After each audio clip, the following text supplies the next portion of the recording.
Muito boa tarde, senhoras e senhores deputados. Na impossibilidade do Sr. Presidente da Comissão estar presente e com a anuência do Sr. Primeiro Vice-Presidente Raul Melo, que está aqui, mas que vai intervir nesta audiência, e eu, enquanto Segundo Vice-Presidente da Comissão, estarei à frente aqui só no início da audição, porque depois terei também eu próprio de ir apresentar um projeto numa outra comissão, mas fica explicado o porquê de estar aqui agora a presidir estes trabalhos. Nós vamos começar esta longa sessão da tarde com uma audiência à RedCorp. Temos aqui 3 convidados: o Sr. Presidente João Barros, que cumprimentei há bocadinho, o CEO Mark Brennan e o Sr. Assessor Jurídico Rui Santos. Os tempos foram enviados, a grelha de tempos, os partidos sabem melhor do que eu os seus tempos, e sendo assim, passo então a palavra, eu não sei quem é que vai começar, se o Sr. Presidente.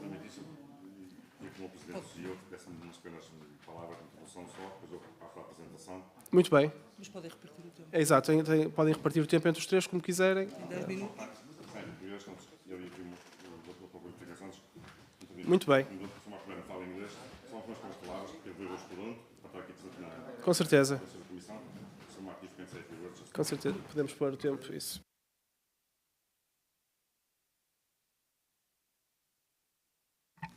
Boa tarde, muito obrigado para nós estamos aqui hoje.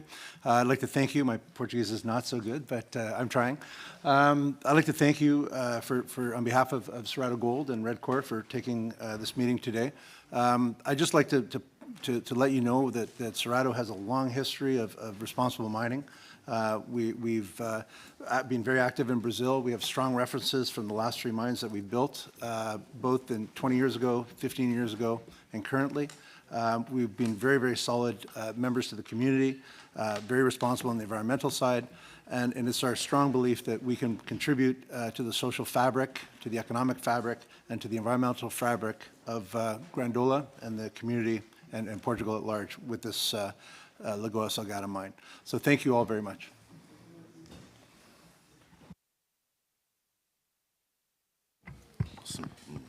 Se me permitem, mais uma vez, muito obrigado por nos terem recebido nesta comissão, e vamos apresentar o projeto da Lagoa Salgada, não nas suas especificidades técnicas, mas naquilo que nós consideramos ser a falta de coerência técnica e irregularidades processuais graves que encontramos na avaliação do projeto da Lagoa Salgada e na perca de impacto económico e desenvolvimento social que o não desenvolvimento deste projeto vai levar ao município de Grândola e à região do Alentejo e a Portugal como um todo. O projeto da Lagoa Salgada localiza-se em Grândola, no extremo nordeste daquela que é conhecida a faixa com maior potencial para metais base do mundo, a faixa peritosa ibérica, onde há das maiores minas de classe mundial de metais base, cobre como zinco. Em Portugal temos 2 minas a operar, a Austral e Salmencor. A Salmencor Neves Corvo já foi a maior mina de cobre da Europa, hoje em dia é a segunda maior mina de zinco da Europa.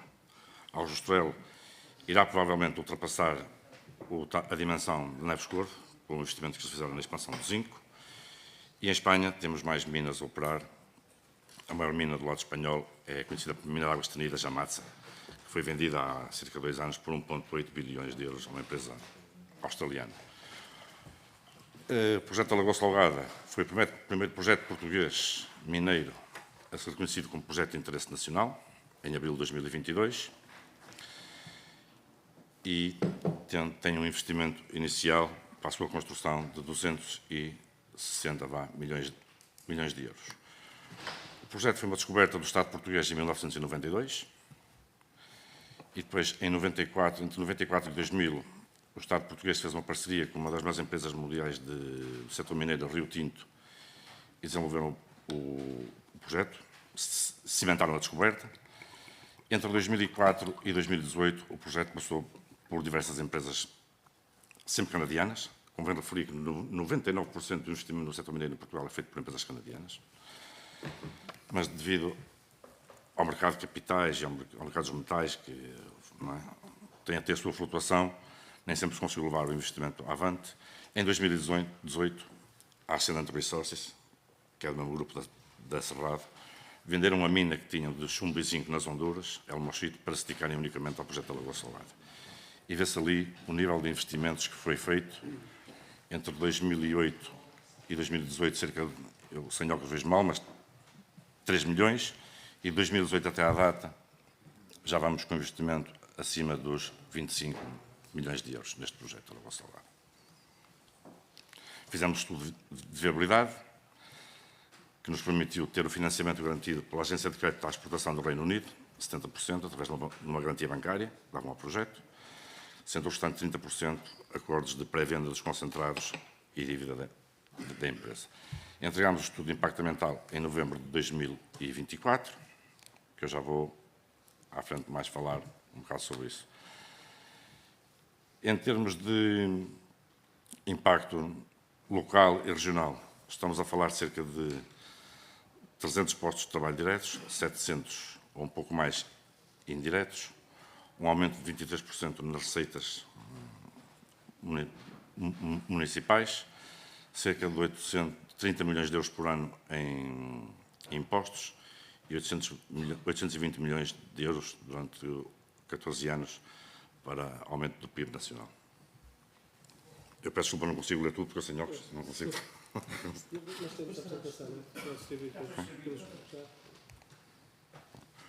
O estudo socioeconómico feito no projeto da Lagoa Salgada e que deu também fundamento aos dados económicos que apresentei foram feitos pela Escola de Economia da Universidade do Minho e por uma consultora internacional, a Community Insights, que é das consultoras com mais experiência em avaliar os aspectos sociais e económicos dos projetos mineiros, nomeadamente o projeto em Portugal. O anterior projeto da Lagoa Salgada foi o de Neves Corvo, que era quando pertencia à Landino. Portanto, trouxemos especialistas na avaliação socioeconómica e que nos permitiu também desenvolver os aspectos sociais e económicos do projeto da Lagoa Salgada. E nós pretendíamos, isto foi apresentado à IAPA e aos sentados para avaliação, a distribuição dos benefícios sociais, económicos, ambientais e de infraestruturas no projeto Lagoa Salgada. Nós pensámos na constituição do veículo para promover estes benefícios nas comunidades. Seria uma fundação, à semelhança do que Neves Corvo, do que a Landino tinha no seu projeto, e depois estabelecer parcerias com universidades, centros de investigação, o centro de emprego, e a partir daí construirmos em conjunto uma série de programas para beneficiar económica e socialmente as infraestruturas da região, em que a empresa, todos os anos, participava com um mínimo de €500 mil. Depois, sendo uma fundação, pode também concorrer a programas comunitários para poder aplicar os seus benefícios nas comunidades. Trata-se de um projeto que também respeitou desde o seu início a sustentabilidade ambiental. A energia fornecida ao projeto durante os dias de luz, as horas em que temos sol, seria fornecida unicamente por energia fornecida por painéis solares, como a OPAC. Todos os equipamentos subterrâneos e superfície seriam elétricos. Não haveria equipamentos a combustão, ou muito poucos, só aqueles que ainda não tivessem tecnologia não esteja desenvolvida, o que permitiu reduzir 9% os custos operacionais, mas também poupar 6.600, se eu estou a ler direito, 6.600 toneladas de dióxido de carbono por ano para a atmosfera. Isto também beneficia o próprio trabalhador que trabalha no subterrâneo, porque não está sujeito ao uso de equipamentos e que pode causar acidentes no subterrâneo. Bom, é um projeto subterrâneo, tem uma vida útil para os atuais recursos que tem de 14 anos, 2 deles de construção, 12 de operação. As infraestruturas superficiais do projeto foram todas localizadas para evitar as áreas de montado e de sobre, à superfície. Existem áreas de pinheiro manso e de eucalipto, é onde temos localizado as infraestruturas de superfície. Tem uma rampa para aceder aos 2 corpos minério, o corpo norte e o corpo sul. E na avaliação de impacto ambiental que entregamos em novembro de 2024 e depois de respondermos a pedido de elementos adicionais em maio de 2025, pela primeira vez em Portugal, a Comissão de Avaliação, por unanimidade, aprovou o projeto e que ele pudesse passar para a fase de recap. E tínhamos, nessa altura, um problema que eu compreendo que não seja é sensível à comunidade, que é o uso de cianeto, apesar de que a tecnologia hoje em dia permite que o cianeto trabalhe em circuito fechado e que a nossa central de toxificação de rejeitados não íamos causar nenhum problema ambiental à vizinhança do projeto, ao próprio projeto, mas mesmo assim nós compreendemos, dado o alarme social que a palavra cianeto poderia causar, nós solicitámos à IAPA que nos permitisse alterar o projeto e eliminarmos o cianeto. Portanto, fomos o primeiro projeto em Portugal que recebeu por unanimidade a aprovação do estudo de impacto ambiental e permitiu que fôssemos para a fase de recap e projeto de execução. Entre maio de 2005 entre maio e novembro de 2005, então nós aprofundámos o conhecimento do projeto, eliminámos todo o uso do cianeto, já não deixámos de produzir os lingotes de ouro e prata, e o ouro e a prata passaram aí como um crédito no concentrado de chumbo que se produz da Lagoa Salgada.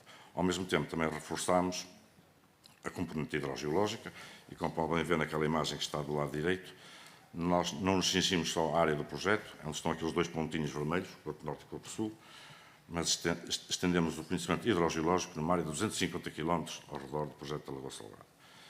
E quero dizer a esta Comissão que o estudo hidrogeológico mais detalhado alguma vez feito em Portugal foi o projeto da Lagoa Salgada que o fez, e é hoje base de uma tese de doutoramento na Faculdade de Ciências de Lisboa. Nunca até à data foi um estudo hidrogeológico tão detalhado entregue para avaliação. E foi feito com consultores portugueses, com a responsabilidade da hidrogeologia e dos recursos hídricos de Neves Corvo, e também quem elaborou todo o estudo hidrogeológico da mina Las Cruzes, em Espanha, que é o maior céu aberto, e que dessa mina abastecem a cidade de Sevilha. Eu peço desculpa por interromper, só porque vejo que ainda faltam muitos slides, já ultrapassámos o tempo para a intervenção inicial, mas eu daria se calhar mais 30 segundos, 1 minuto, se quiser deixar as primeiras notas, e depois certamente na resposta final terá ainda bastante tempo para aprofundar os temas que não foram tocados. Eu demoro mais 2 minutos, não se importar. Não tenho tempo. Pois, é porque temos várias audições, também não quero estar aqui a limitar, Peço desculpa, mas se quiser mais 1 minuto e depois nas respostas, que tem ainda outros 8 minutos, poderá então aprofundar. Pronto, então só este slide aqui que é importante. Depois de termos entregue em novembro os elementos de alteração ao projeto ao abrigo do artigo 16, em janeiro de 2025 fomos surpreendidos com uma proposta desfavorável de ação de impacto ambiental, em que 99% das entidades mantiveram o seu apoio favorável ao projeto, a fase de recap. A única que alterou a sua posição foram os recursos hídricos sobre um aquífero, que eles chamam de aquífero profundo, que até à data esse problema nunca tinha sido levantado e tinha sido respondido na entrega do estudo de impacto ambiental original em novembro de 2024, peço desculpa. Okay? A área da Lagoa Salgada tem 3 aquíferos, um deles abastece a agricultura, se chove tem água, se não chove não tem. Depois tem o aquífero intermédio, que é um rio, nunca falha a água, e que é abastecido pelo rio Sado. E nós vamos interceptá-lo ao fazer a rampa para acesso ao minério, mas é como se faz uma obra de engenharia, o túnel do Metro, o túnel do Marão, o túnel de La Mancha. É uma obra de engenharia para impermeabilizar o aquífero e não interferimos com ele. O aquífero subterrâneo é a água que está em contacto com o minério, não serve nem para abastecimento público, nem para a agricultura, porque está contaminada.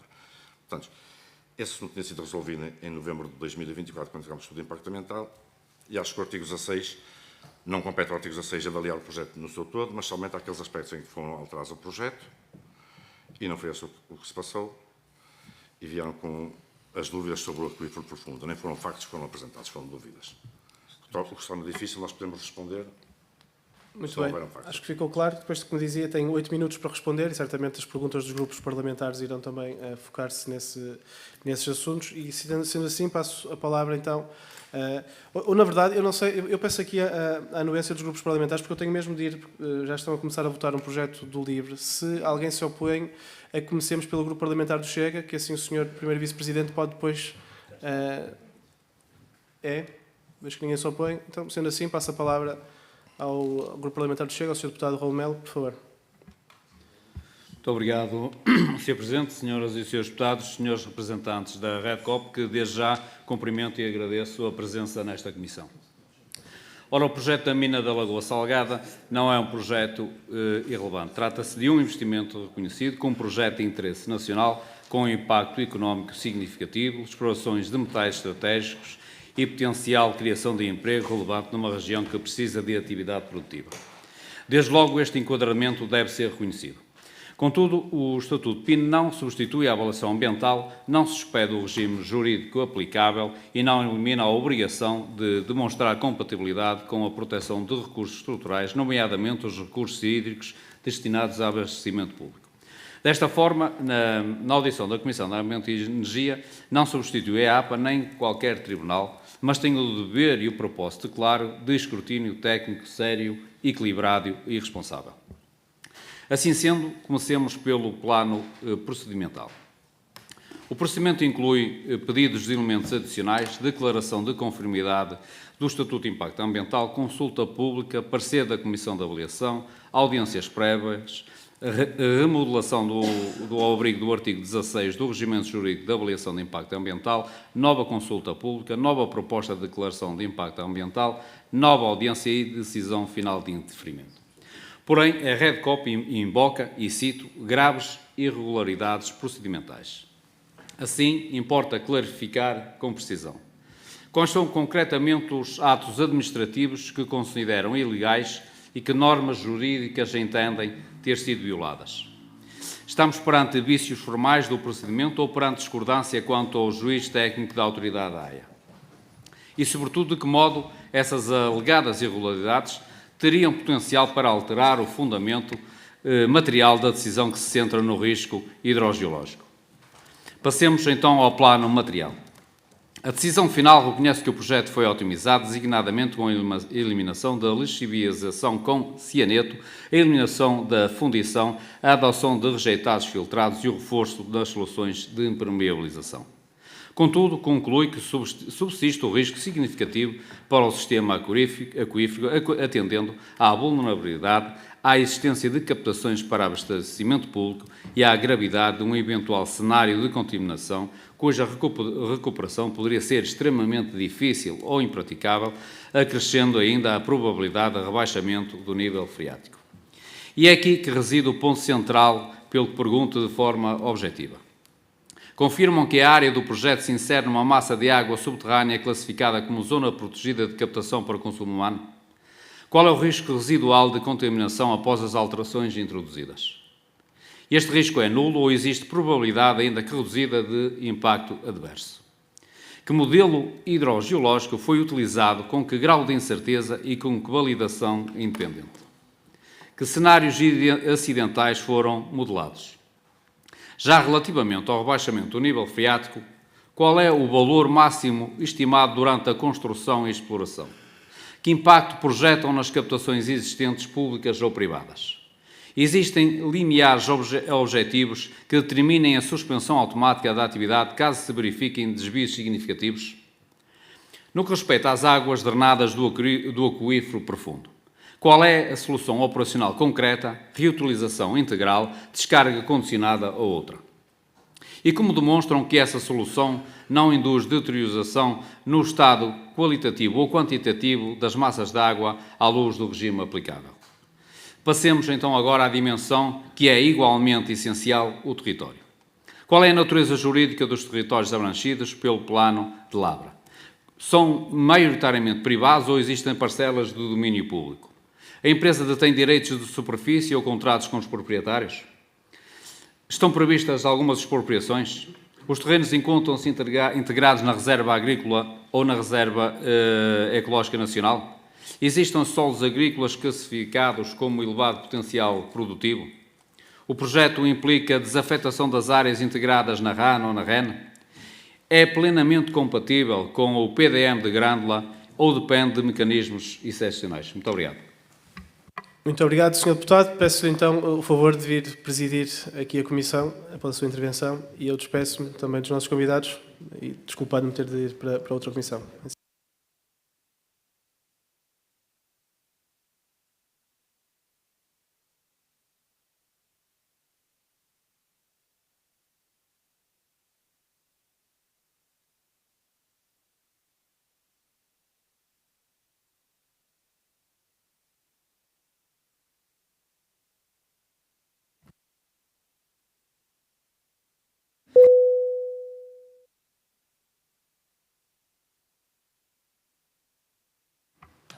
Ok. Muito boa tarde a todos. Vamos então agora prosseguir e passando a palavra ao Grupo Parlamentar do PSD, a Sra. Deputada Sónia dos Reis. Muito obrigada, Sr. Presidente. Cumprimento o Sr. Presidente, naturalmente, também os senhores representantes da Red Corp, excelentíssimos senhores deputados presentes. Eu começo por agradecer a presença dos representantes da Red Corp e a exposição inicial que aqui fizeram, embora penso que o tempo não tenha sido suficiente para tanto. O Grupo Parlamentar do PSD escutou com atenção as preocupações que trouxeram a esta Comissão na qualidade de promotores do projeto. A Assembleia da República é, como bem sabem, a casa da democracia. É o espaço onde todos podem e devem ser ouvidos. Essa abertura é uma marca essencial do nosso regime democrático. Enquanto deputados, fomos eleitos pelo povo português para representar os cidadãos e para fiscalizar politicamente a ação do Governo. Esse é um dos nossos principais deveres constitucionais, exercido com total liberdade, transparência e independência, tendo como único critério o interesse público e o bem-estar dos portugueses. Dito isto, importa clarificar os limites institucionais da nossa atuação.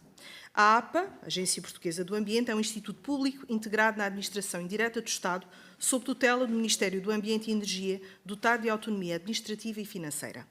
No âmbito dos procedimentos de avaliação de impacto ambiental, emite decisões de natureza eminentemente técnica e especializada.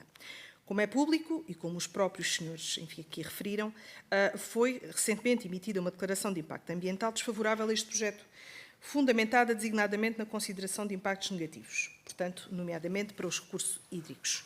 Por outro lado, Vossas Excelências, portanto, vêm expor-nos um conjunto de discordâncias relativamente a esta decisão. Ora, a Assembleia da República exerce fiscalização política sobre o Governo, incluindo a orientação geral e o funcionamento dos organismos sob sua tutela. Contudo, não podemos substituir a administração na prática de atos administrativos concretos, nem proceder a qualquer tipo de avaliação ou juízo de valor relativamente a aspectos técnicos sobre decisões específicas, nomeadamente da APTA. Portanto, não nos compete pronunciar-nos sobre o mérito da decisão emitida por este organismo, nem sequer emitir aqui qualquer tipo de interpretação. Portanto, nós somos obviamente sensíveis às questões que aqui colocam. Eu, particularmente, sou grandelense e acompanho este caso há muitos anos, mas vivemos num Estado de Direito e assente no princípio da separação de poderes. E, portanto, sempre que existam discordâncias relativamente ao conteúdo ou à forma, nomeadamente de atos administrativos, existem meios de reação próprios que devem ser acionados junto das instâncias competentes. A democracia também se protege respeitando a autonomia técnica das entidades e evitando qualquer forma de pressão ou ingerência sobre processos que devem decorrer de forma independente. Portanto, eu gostaria de colocar aos senhores aqui presentes algumas questões. Se já foi formalizada alguma reclamação administrativa, se foi interposto algum recurso hierárquico ou impugnação judicial, ou, efetivamente, também se foi solicitada uma reunião formal com a APA ou com a Sra. Ministra do Ambiente e Energia. É importante percebermos também, e provavelmente os senhores na vossa intervenção final irão falar disto, mas é importante perceber em que fase procedimental se encontram e que diligências já foram promovidas. Também gostaria de informar o Sr. Presidente que o Grupo Parlamentar do PSD vai também, no decorrer ou no seguimento desta audiência, apresentar um requerimento a solicitar a vinda da APA o mais rapidamente possível para prestar eventuais esclarecimentos ou dúvidas que venham a surgir, nomeadamente das conclusões desta reunião. Portanto, faremos chegar este documento. Muito obrigada. Muito obrigado, Sr. Deputada. Passo então agora a palavra ao Grupo Parlamentar do Partido Socialista. Tem a palavra o Sr. Deputado André Pinotes Batista. Faz favor. Muito obrigado, Sr. Presidente. Aproveitar naturalmente para cumprimentar na sua pessoa todos os presentes e muito em particular João Barros, Mark Brennan. Vamos falar em português, but I would like to acknowledge your effort to be here today and hope that you learn a bit more of Portuguese. Claro, Rui Santos também, na questão que tem a ver com as dimensões jurídicas. Há uma reflexão prévia que se impõe a esta Comissão, como se impõe à Assembleia da República, e que tem a ver com a forma como nós nos posicionamos perante os investidores e os promotores imobiliários. Há demasiados anos que, no exercício entre equilibrar desenvolvimento sustentável com proteção ambiental e desenvolvimento económico, Portugal hesita e acaba por inviabilizar os projetos que são virtuosos, os que são mais ou menos virtuosos e os que não são virtuosos de todos, num emaranhado burocrático, e acaba a fazer com que os nossos promotores se sintam pouco acompanhados naquilo que é, não o nosso escrutínio, como aqui foi dito, mas um labirinto burocrático que faz com que, num projeto como o da Lagoa Grande, que está da Lagoa Salgada, que está identificado desde 1992, 33 anos depois, 25 milhões de euros depois, exista uma indefinição em todos os stakeholders. Desde o promotor, passando pelos municípios, na ausência de posição do próprio Governo, que não se compreende muito bem também como é que se posiciona nisto, há uma questão que temos que ser muito claros convosco. Nós partimos de um pressuposto de confiança nas instituições, nomeadamente na APA, o que não quer dizer que não reconheçamos que, tal como vós ou como nós, não possam decorrer erros. E é nesse sentido que a minha primeira questão vai para vos pedir e dar também a oportunidade de esclarecerem onde é que estão as vossas divergências com aquilo que foi a APA, já que ouviram no decurso da nossa audição que existe um grau de probabilidade grande dessa instituição vir a ser chamada cá, e era importante que verbalizassem aqui na Casa da Democracia estas dissonâncias, sejam elas de que dimensão forem. A segunda questão tem a ver com os impactos no território, uma questão que é nevrálgica para nós.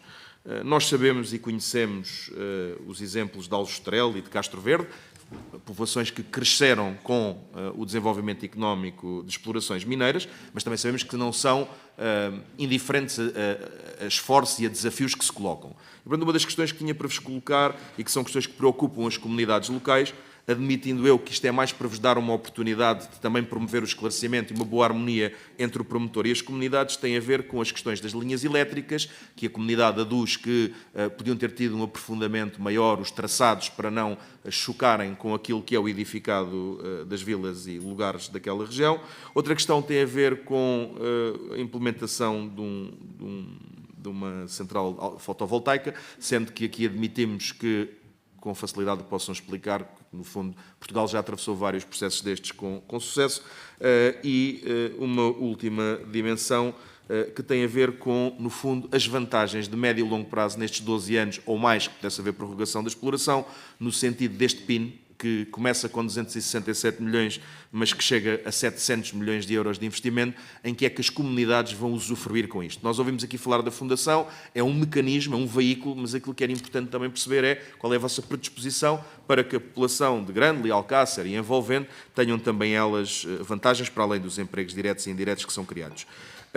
Há uma questão também que é relevante e tem a ver com, já foi aqui aduzida anteriormente, que tem a ver com a zona protegida para o consumo humano, estas reservas hidrográficas, como é que avaliam esta matéria, e deixar aqui um registro que me parece de relevo para finalizar. Todo o projeto tem impactos. Para quem não os analisa com alarmismos, todo o projeto traz desafios ao promotor e traz desafios a quem o recebe. Registamos como extremamente positivo o facto de já terem, na parte que tinha a ver com os lixiviados e que tinha a ver com um problema que estava identificado, ter evoluído no projeto. Que outras evoluções é que estão disponíveis a fazer no sentido de haver um consenso nacional, regional e local para que se desenvolva?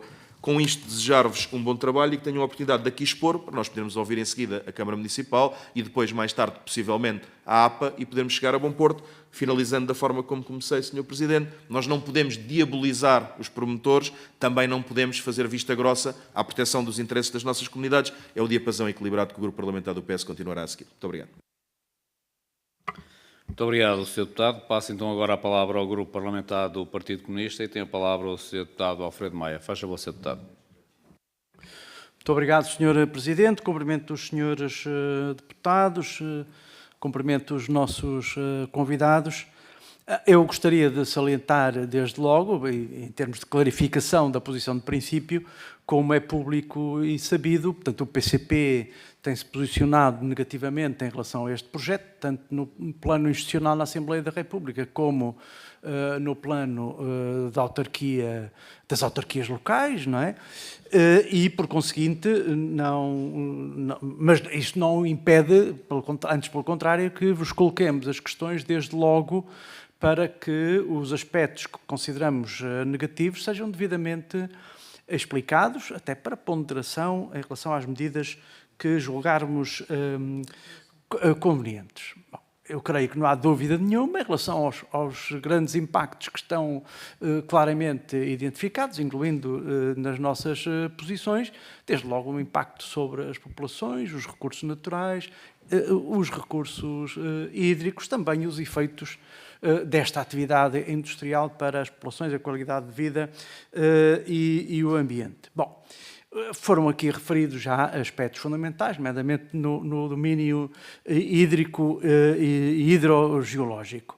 O Sr. Presidente referiu, até afirmou, que este é o maior estudo hidrogeológico jamais feito em Portugal. Eu confesso que não o conheço, vou interessar-me por ele, mas em todo caso queria colocar já aqui algumas questões, justamente para ver o que é que foi considerado em termos de impacto.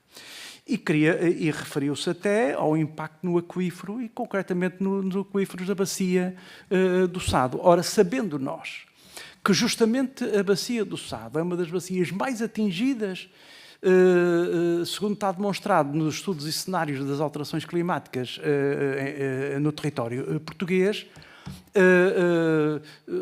inclusivamente com a subida do nível do mar, o abaixamento dos aquíferos e a redução da sua qualidade do ar com a intrusão salina, etc., etc., eu queria perguntar-lhe, desde logo, qual é o impacto da exploração mineira no próprio aquífero em termos de necessidades de consumo e de rejeição no meio natural. Mas referiu aqui também um aspecto em relação ao qual nós temos de ser sensíveis, que é a criação de postos de trabalho.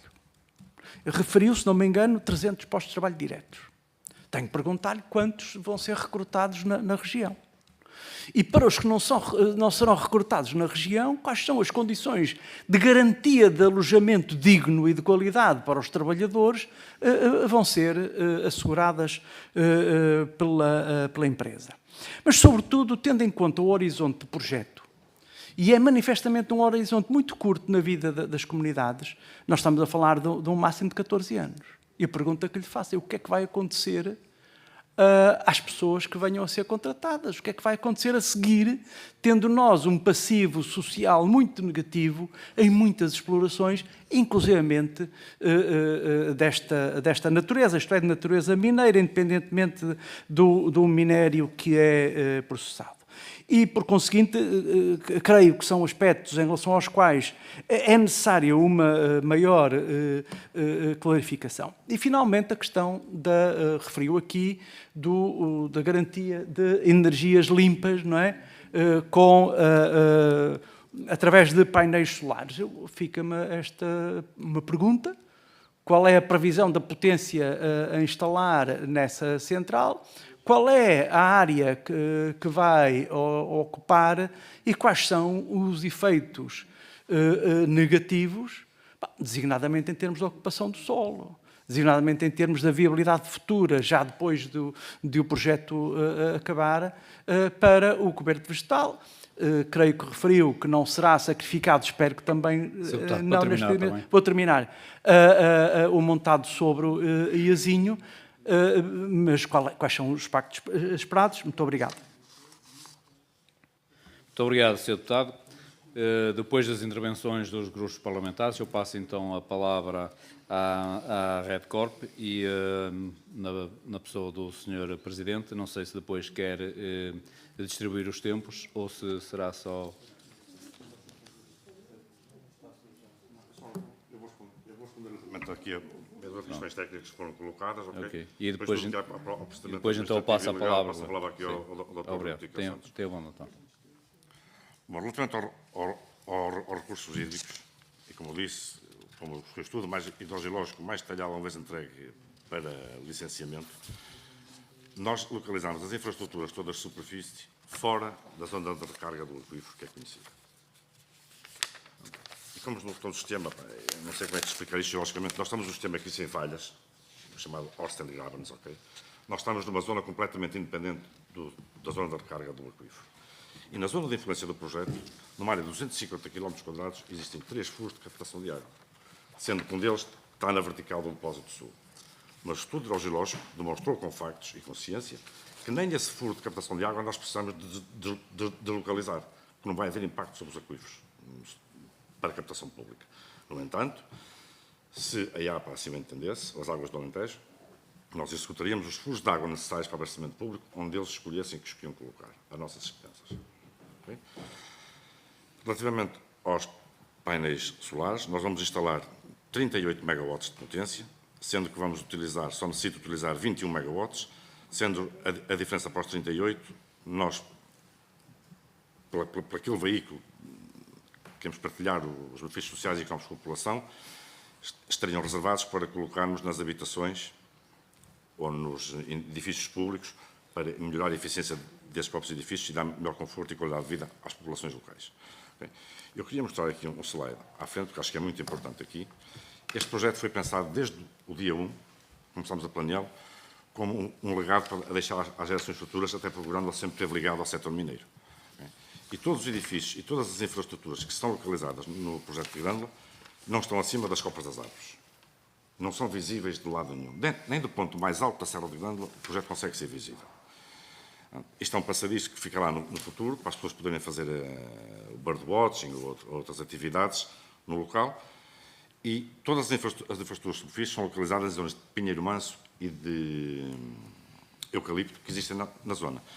Há alguns sobreiros, e o Alentejo está a perder cerca de 50 ou mais hectares por dia de sobreiros. Por falta, nos últimos 5 anos não choveu, estão doentes. E aqueles sobreiros de montado que vamos ter de abater, a lei obriga-nos a plantar 1,25, nós vamos plantar 2,5. Okay? E temos um contrato com uma herdade da Nogueirinha, de Grândola, para fazermos essa reflorestação. Okay? Eu acho que houve aqui mais umas questões colocadas relativamente... Este slide é importante colocar. No lado esquerdo do slide eu mostro a mina da Austral. É uma mina que está por baixo da vila, em que da entrada da mina à unidade de processamento são 2,5 km. Toda a atividade mineira é feita no subterrâneo e a mina sobrevive bem há 20 anos com a atividade mineira. Estamos a cerca de 1 km das unidades de produção e da entrada da mina da vila. No caso de Neves Corvo, lá à direita, existem 3 aldeias na envolvente de Neves Corvo e estão a 600 metros, 250 metros de Neves Corvo e todas elas sobrevivem sem impacto nenhum na qualidade de vida dos seus habitantes. Grândola, estamos a 2 km e 2,7 km das 2 aldeias mais próximas de Neves Corvo. Relativamente à linha elétrica, não foi a Redcorp que escolheu o seu traçado, foi nos últimos meses, antes de entregarmos o estudo de impacto ambiental, a REN que definiu o traçado da linha elétrica. Agora, vamos para a fase de recap. É a fase onde a gente vai poder detalhar tudo o que é projeto de engenharia e colmatar todas as dúvidas que as entidades têm. São 17 entidades da Comissão de Avaliação, 10 entidades externas e 7 unidades orgânicas da IAPA. E aquilo que o Sr. Presidente da IAPA fez em maio de 2025, quando emitiu uma proposta de dia negativa, foi dar um atestado de incompetência a 17 entidades que representam 30 ou 40 técnicos altamente credíveis neste país, que avaliam não só projetos mineiros, mas outro tipo de projetos, deu-lhes um atestado de incompetência a toda essa gente, o que eu acho que é muito grave. Eu sei que não podem fazer nada, mas nós, como promotores, temos que ficar assustados. Como é que 17 entidades dão um parecer favorável por unanimidade aí para a fase seguinte da avaliação, aí se não cumprirmos, aí tem que se chumbar o projeto, com certeza, ok? E o Sr. Presidente da IAPA tem poder suficiente para dar um atestado de incompetência a essas todas as entidades. Eu acho que isso dá uma imagem do nosso país lá para fora. Não é? Eu não sei quem é que confia mais em investir neste país. Não é? Porque não sabe qual vai ser o resultado. Fomos o primeiro projeto a ter um parecer por unanimidade aprovado. Que confiança dá eu pedir ao meu Presidente para colocar mais dinheiro neste país se não sabemos o resultado final. Não é? E estes investimentos são outros investimentos neste país, com certeza. A imagem do país fica seriamente danificada lá fora. Não é? Quando 99% do investimento feito neste país no setor mineiro foi feito por canadianos. Bom, e Grândola, este é o cenário de Grândola. E vê-se que os municípios que têm o setor mineiro, 65% estão dependentes do setor secundário, da indústria extrativa. Grândola depende do setor terciário, da agricultura. Okay? Portanto, se querer perder 820 milhões de euros para o PIB em 11 anos, dois são de construção, em 11 anos, perder 30 milhões de euros por ano em impostos e em royalties e segurança social, e perder 300 postos de trabalho diretos, que representam numa área como Grândola cerca de 1.000 a 1.300 postos de trabalho indiretos, e não cumprir com as metas do Critical Raw Materials Act. Grândola, em 2025, anunciou uma nova descoberta de cobre. Pode ser o próximo grande produtor de cobre na Europa. E vamos construir habitações para... Quanto às habitações, uma pergunta que o Sr. Deputado fez. Nós temos um plano feito para construir a habitação para os nossos 300 trabalhadores diretos. E que no fim da vida útil da mina, que não vão ser 14 anos, Somincor, quando foi descoberta nos anos 80, também tinha uma vida útil de 5 ou 6 anos e já estamos há 30 e poucos anos a operação. Okay? Porque a dia vai fazendo prospecção, vai-se aumentando os recursos e as reservas. Como começaram há pouco, fizemos em 2025 uma nova descoberta de cobre, temos que começar a aprofundar essa descoberta. Só que está numa profundidade de cerca de 700 metros e fica-nos mais fácil trazer esses recursos à superfície quando fizermos a rampa de desenvolvimento. É mais rápido e mais económico para o projeto. Okay? Relativamente aos painéis solares, ao fim da vida útil da mina, que não são 14 anos, espero que não sejam 14 anos, Sr. Deputado, ok? Que sejam por mais 15, ok? Como aconteceu com as outras minas em operação, mas os painéis solares podem ficar como benefício para o município. Este tem uma vida útil de 25 anos. Okay? Se nós lá tivermos, iremos renovar os painéis solares com certeza, não é? Mas se não, se a mina tiver que fechar ao fim dos 14 anos, os painéis solares ficam para o município para ele depois poder distribuir a eletricidade para as comunidades, conforme bem entender. Muito bem. Passo então agora a palavra ao Sr. Colega. Agora, novamente, muito boa tarde, Sr. Presidente, Srs. Deputados. Eu gostava de fazer só aqui duas breves notas, uma delas de enquadramento. Enfim, eu estou aqui na qualidade de jurista, mas responsável da empresa, porque eu também sou administrador do grupo.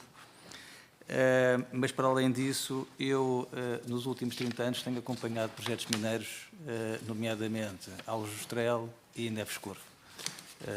Também sou administrador da Somincor e fui durante muitos anos administrador das Espíritos Alentejanas, hoje Almina, portanto, onde estive envolvido, aqui com o pai do engenheiro João Barros, no relançamento das minas. Eu acho que isto é importante porque a maior forma de nós vermos a relevância deste projeto e a resposta às hesitações, receios, anseios das populações, que é normal, a melhor forma de o fazer é ouvirem essas experiências e termos essas experiências como referência. Porque, efetivamente, no momento em que as minas de Aljustrel foram relançadas, previa-se 5 anos de vida útil, ainda estão lá e, felizmente, vão ser estendidas por muito mais, assim como Neves Corvo, que no último Conselho de Administração conseguiu-se efetivamente ainda fazer mais uma ampliação dessa vida útil. Relativamente aos aspectos jurídicos mais relevantes... Eu pedia só que fosse breve, porque já ultrapassámos o tempo em cerca de um minuto, mas pronto, mais um minuto só para finalizar também. Muito rapidamente, em termos de audiência prévia, a lei estabelece 10 dias como prazo mínimo para os interessados se pronunciarem. Nós, surpreendentemente, e pela primeira vez na minha vida como advogado e jurista, recebemos uma notificação para nos pronunciarmos em 8 dias. Primeira irregularidade que achamos que, efetivamente, num projeto desta dimensão, onde o Estado, indiretamente, através da EDM, também é parceiro, atenção, o Estado, através da EDM, tem 15% também neste projeto, e estamos a falar de um projeto PIN, onde, como é que se explica que somos notificados para nos pronunciarmos apenas com prazo de 8 dias. Segunda questão, também ainda mais relevante, é que mesmo contando com esses 8 dias de resposta, quando terminasse o nosso prazo, já havia o ato, ou seja, a dias estaria tacitamente aprovado, por força da lei que impõe, no caso de não haver uma resposta da APA, automaticamente o ato considera-se tacitamente deferido. Nós fomos notificados no dia 23, a APA vem agora dizer num comunicado que fomos notificados no dia 22, não sei como é que explica essa notificação, mas de qualquer maneira como é que ela própria, aonde nós pusemos a questão, quando é que terminava o nosso prazo, e ela respondeu-nos, termina no dia 22, para não haver dúvidas, termina no dia 22, porque nós tivemos a iniciativa de questionar a APA sobre se efetivamente tinha havido algum lapso na notificação, ela confirmou-nos, termina, o vosso prazo é 8 dias, e atenção, termina no dia 22. Então, quer dizer, há aqui, de facto, uma inconsistência, uma incongruência nos argumentos da APA, que num projeto desta dimensão e desta referência, achamos graves. Ok. Pronto. Muito obrigado pelas vossas intervenções. Penso que ficaram respondidas as questões que foram colocadas pelos diversos grupos parlamentares. Portanto, resta-nos agradecer a vossa presença. Muito obrigado. Muito obrigado a todos. De qualquer maneira, eu não sei se alguém pediu esta apresentação. Já? Ok, obrigado.